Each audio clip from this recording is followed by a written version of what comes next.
Hey there, everybody. I am back. I do apologize for not having a video for you for the last Pinball Alley segment that I wrote for One More Castle on Pinbot. I was a bit under the weather, but I'm feeling about 80 to 85% now. So I wanted to put together a video for you to talk not only about High Speed, which is the next entry for the Pinball Alley series, but also to talk a little bit about Pinbot.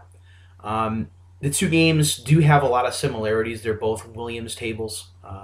They were both fairly popular pinball machines in arcades, and they were both developed by Rare Coinit. Now, those of you who are NES fans, Rare should pop up pretty much instantly in your brain. You should be able to come up with about 4 or 5 different games that Rare put together just for the NES alone. Some of my favorites, the Jeopardy and Jeopardy 25th Anniversary Edition, RC Pro-Am, Cobra Triangle, Digger T Rock is in there if you want to go a little bit deeper. Double Dare. So Rare knew their way around the NES hardware pretty well. So their conversions of Pinbot and High Speed were good, or very good, and it really wasn't a surprise to me that they would be good considering the team that was working on them. The issue that I have with the two conversions isn't the fact that there are issues with the ball physics, or that the tables are rendered in 8-bit, or that there isn't battery backup, although that's kind of a shame because you have to write down your scores. But the big issues that I had with both of these conversions were game design decisions to put things that I like to call table perils into those games. And what I mean by those is putting things on the table that can affect how your ball reacts, or even steal your ball right from the table and end your turn. Uh, which I can understand the why, but I don't quite agree with the method that they use in order to kind of spice up the pinball experience. In Pinbot, the big thing is that you have almost a level progression. Every time that you collect the jackpot, which is a solar value jackpot, the game gets a little bit harder. The first time you collect the solar value jackpot, you get this little alien guy right in the center of the solar system, and he kind of makes his way through the solar system, starting at Pluto and kind of working his way in a spiral all the way in until he gets to the sun. And when he gets there, he becomes an alien vacuum cleaner, and he will affect the path that your ball travels, kind of like a black hole or suction. And if your ball isn't traveling fast enough to get by him, he'll actually suck it up, chew it up, and spit it out, and your turn will end.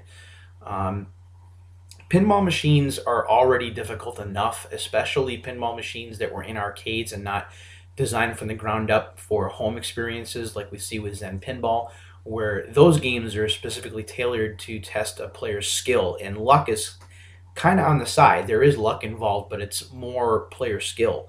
Pinball machines in arcades were meant to eat your tokens, your quarters, so they were meant to kind of be quick experiences.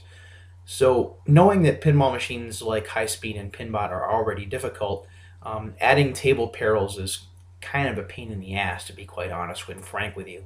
And in Pinbot, they just got harder. The second time, if you were able to collect the solar value a second time, then you'd start to get missiles that would gradually descend down toward your flipper, and if you weren't able to destroy the missile before it hit your flipper, the flipper would take damage, and the second time I got hit by a missile, it would just explode, and you would be down to one flipper, which you really can't play pinball with one flipper, not in any kind of fair way. So those were issues with Pinbot, and then what surprised me, which was kind of unfortunate, is when High Speed was done by Rare, they decided to do kind of the same thing. They tried to make the playfield perils a little bit more forgiving by giving you the chance to destroy or get by these perils a little bit easier. The one that's the biggest pain in the ass for High Speed is the tumbleweed, or I like to call it the dust devil. That's really what it is. Where if your ball isn't traveling fast enough and the dust devil catches it, it basically sucks it up and will carry it all the way down in the middle and into the out hole, and then your turn will end.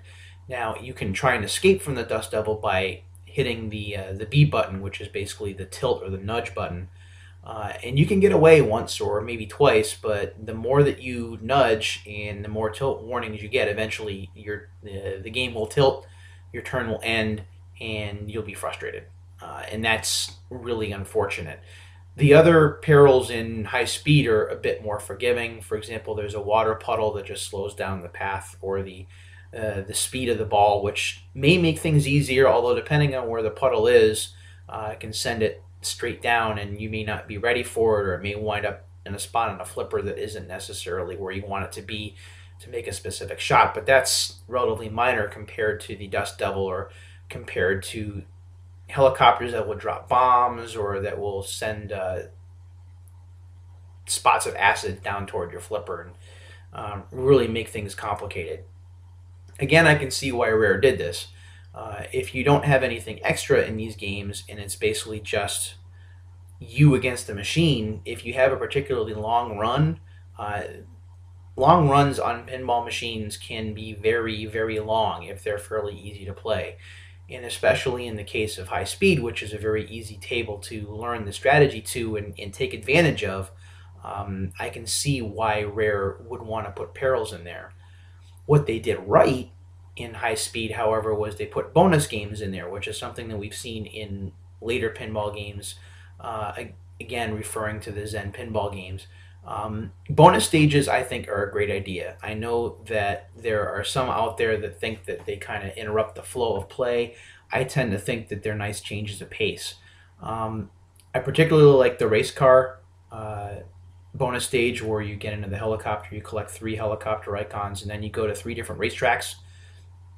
Depending on how many times you've beaten the stage, there are 3 different race layouts, and the way to win basically is to play pinball, but aim your pinballs at the red car, which is your car, to try and make it go faster, or trying to aim the pinballs at the other cars to slow them down and let your car overtake them. I love that bonus game. There really isn't a rhyme or reason as to why, except for the fact that it's a good change of pace. It's a way to earn some bonus points relatively easily, and if you can access the bonus game while you have multi-ball, you can have 2 or 3 balls going in at once in the bonus stage and make it fairly easy to beat. So that's kind of cool. And the other thing about the bonus games that I like is that you can actually get in-game bonuses depending on how many times you beat the bonus games. If you beat them more than 3 times, each successive time you can get things like kickbacks and extra balls and other bonuses, which are kind of nice. So Rare kind of took some liberties with high speed and Pinbot, which is different from, say, what Farsight has done with the Williams collection and with Pinball Arcade, where these are straight out and out conversions of the pinball machines that we grew up with. If you've played Pinbot for Pinball Hall of Fame, the Williams collection, you know that it is a straight up conversion. There are no extras, there are no aliens running around the screen, there's nothing like that at all. It is you versus the pinball machine, you versus the scoreboard. And for a purist like me, I tend to prefer that kind of thing. But if you're going to add extras, kind of like what Zen Studios has done with some of their pinball tables, such as the Clone Wars or such as Moon Knight, where you kind of want to break up the monotony a little bit, I can understand putting that in as long as it doesn't interrupt the flow of play on the actual play field and kind of ruin your concentration. So that's what makes high speed and Pinbot good but bad when you're talking about the NES. Now, when I finish with the Pinball Alley series, which I'm almost done, I only have 2 more games left to cover. Those being Rockin' Ball and Pinball Quest, and I don't know that I want to do them necessarily in that order, but after those, I'll be going through my top 6 from 6 to 1 and telling you which one I like the best. And you might be surprised by which one I wind up favoring. I already know what it is. I already have the arco pretty much written in my head, but I have to wait until after the other 2 are written. So anyway, that's this week's or this particular episode of Pinball Alley video. I hope you guys enjoyed it. I am sorry I was away, but I'm back now. And I am now a year older. I turned 41 on the 22nd of April, so that's pretty neat. Thanks everybody for your birthday wishes as well. I really do appreciate it. I will talk to you guys really soon. Until then, don't tilt the table and go for those high scores.